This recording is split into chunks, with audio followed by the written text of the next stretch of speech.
પ્રભુ ઈસુ ખ્રિસ્તના સર્વશ્રેષ્ઠ નામમાં તમને સલામ। પવિત્ર શાસ્ત્રમાં યોહાનને લખેલી સુવાર્તા તેનો 12મો અધ્યાયના 23મા અને 24મા વચનમાં આપણે એમ વાંચીએ છીએ કે ત્યારે ઈસુ તેઓને ઉત્તર આપે છે કે માણસના દીકરાને મહિમાવાન થવાની ઘડી આવી છે।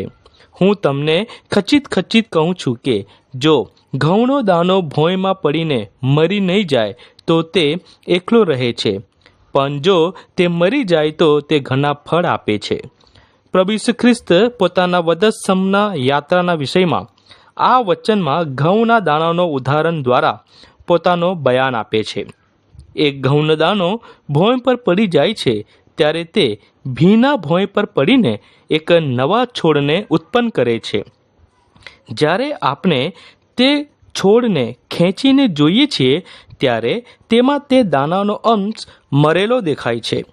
પ્રભુ ઈસુ ખ્રિસ્ત પોતાના શરીરમાં આપના પાપના ભારને લઈને વધસ્તંભ પર બલિદાન થયો, જેથી જે કોઈ તેના પર વિશ્વાસ કરે તો તેને પાપ ક્ષમા મળે અને તે પાપના લીધે પ્રભુમાં મરણ પામે।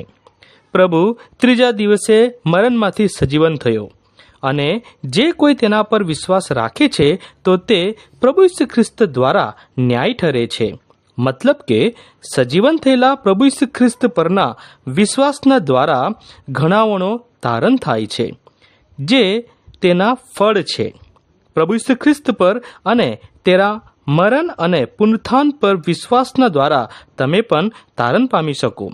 દેવથી આજ તમારા માટે અમારી પ્રાર્થના છે।